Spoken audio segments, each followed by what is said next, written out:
Hello, we are going to look at Google Sheets today. I am starting off my session in the GCE Level 1 practice site. Let's go ahead and click Google Sheets. It's going to ask you to make a copy of that. Let's click Make a Copy. All right, we're at the Google Sheet task page, and let's go ahead and click Open Test Results at the end of the year. And this will force me to make my own copy of that. All right, let's go ahead and look at the directions today. It says change the name of the sheet if you'd like. So how I change the sheet is I just come up here and click on the actual name copy of test results, and I'll get rid of copy of, and I'll say practice test results. Click off of that. Now it's changed. You notice that it's still private only to me, but it did save automatically. Let's go back and says now I'm going to freeze the first row. If you don't know how to freeze a row, you can click this video. I'm just going to show you quick here. Is when you grab, there's this dark gray boxy area here. There are actually two lines. Let's go ahead and grab this and pull it down. That is freezing the first row, and what it does is no matter how far down I scroll, that first row will stay visible. You can also do it by columns. If you grab the columns here and you move them over, you can move things left and right and off the page here, and the names will still work. So that's basically the idea of freezing a row. So you can actually go to view and click freeze. View, click freeze, and you'll notice that you have the ability to pick rows and columns, and I can just click one row and it automatically bumps that down to make sure that first row stays there. Let's go ahead and use the average function to find the average score of all 4 tests for all students. So right here you need to be able to average these 4 tests, and you're going to want to make sure that your box is highlighted with the blue, and you come over here to the sigma sign, that's your functions, and you click the down arrow, and you'll notice that there's average. You can click average, and then you can come over here to the 4 tests and left click and hold, drag right those 4 tests and let go. Then you can hit the enter key, and that'll give you your average of those 4 tests. You can also just type in =, average, click the 54. You can hold down the shift key and right arrow key on your keyboard, and that will also do the exact same thing, and you can end parentheses and hit enter. Same thing. So my advice is to basically come up here and hit the average key, go over to C2, click on it. You can hold the shift key and scroll over with your tab or with your mouse, those 4. You'll notice this is already completely done. All you have to do is just hit enter, and there's your average. Now, normally you would think, well, let's just go ahead and do the exact same thing. Go to sigma for your function, go to average, click 30, 67, 45, and whatever that is, and hit enter, and you just would keep going, and it would take a while. So really all you need to do is go up to the original function that you've done, and you notice in the lower right hand corner there's this little box or this little dot, and you just hover over that until you see a plus sign, and then you use your left mouse, click on it, and use your mouse to drag that formula all the way down to the bottom and let go, and it automatically calculates all the averages for each of the rows. All right, let's go ahead and go to task page 2. Okay, we're going to want to sort the average column from least to greatest or smallest to largest, which is A to Z. Make sure the column is highlighted and click a little arrow and then sort A to Z greatest. Okay, so what we're going to do is we're going to find these, make sure they're in order. Right now they're not. So what I would do is I would click the G column, and you could right click the G column, and you'll notice it says sort sheet A to Z. If you click that, that would work. It would take this lowest grade to highest average grade, and you'll notice over here it changed all their names as well. That's a pretty simple way to do it. You can also click on the G column. There's this little down arrow, and you can also hit sort A to Z. You can also click here and go to data and sort column G. All of them will work pretty well the same. So, but I like my version, which is basically just click that row, right click, sort A to Z. Or if you wanted the opposite direction, sort Z to A, you'll notice that the highest number is at the top, the lowest at the bottom, and all of these guys will have changed as well.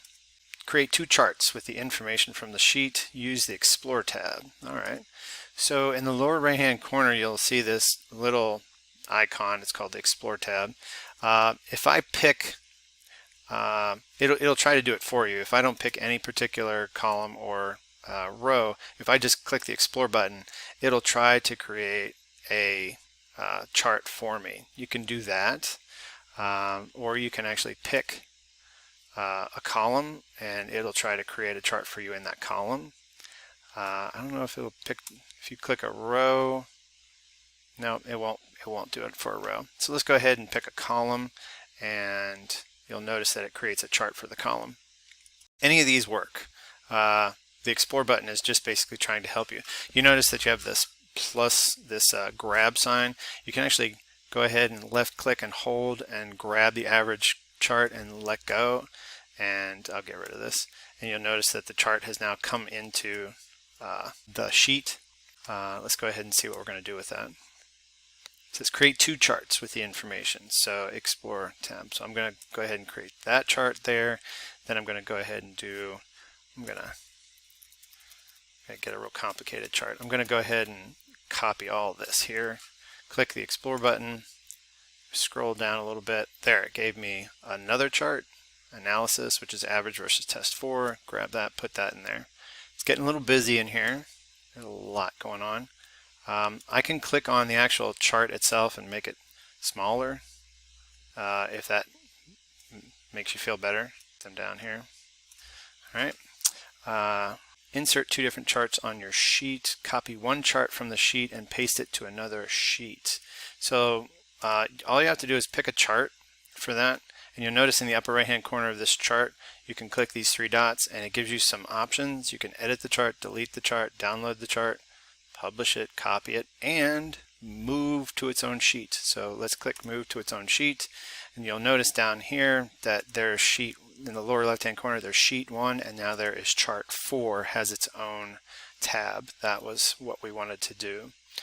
And we're supposed to probably, let's see, we're supposed to rename it.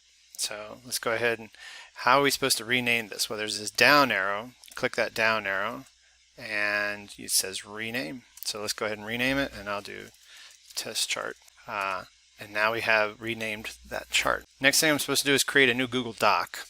Copy the other chart onto the Google Doc and name the Google Doc something new. So real easy way to create a Google Doc right here is I could go to my drive and do new Google Doc. But what I'm going to do is I'm going to go ahead and open up a new tab and just type in docs.new and hit enter, and it'll create a new Google Doc for me. I'm going to go ahead and title my document. I think it says to title it test chart.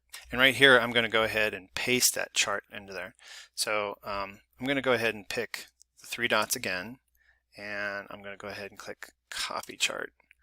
Then I go back to my test chart, and I can right click, paste chart, but that won't work well on Chromebooks or on the Google exam, so I would highly recommend Control V, and that works. And then you'll have this, and it'll say link to spreadsheet or paste unlinked.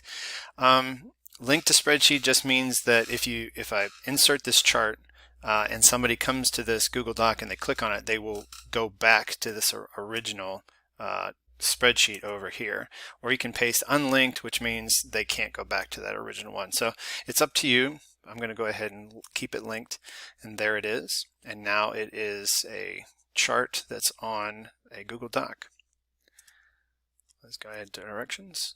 Share the Google Doc with a friend or techfry@gmail.com. So right now this test chart is private, so I'm going to go ahead and click share, and I'm going to go ahead and type in TechFry, and I'm going to send. Now it looks like he's an editor. I don't want to probably send that yet. It says with only view only. So I'm going to, it automatically came up as editor. I want to change it to viewer and click send. And I'm going to go ahead and click share anyway because he is outside of my G Suite organization. There you go. And then I'm going to go ahead and close this out. And then I have this here, which is my practice test results at the end of the year. I think I need to share that with somebody as well. Share this sheet with a different friend and or teacher. So this is private, so I'm going to go ahead and click share with BCPS resource. Oh, I'm only going to be viewer and hit send. There. So I did it with a different friend, shared it with a different friend. Share the sheet. All right, I think we are done. So what we learned today was to basically average scores and also sort the scores correctly. Also use the Explore button to create charts, make a new tab for a test chart, share that chart with, rename that chart, share that chart with someone, also take a chart and put it into a new document. And also share things appropriately with people at the right levels. If you have any questions, see me, John Fry. I hope you have a great day.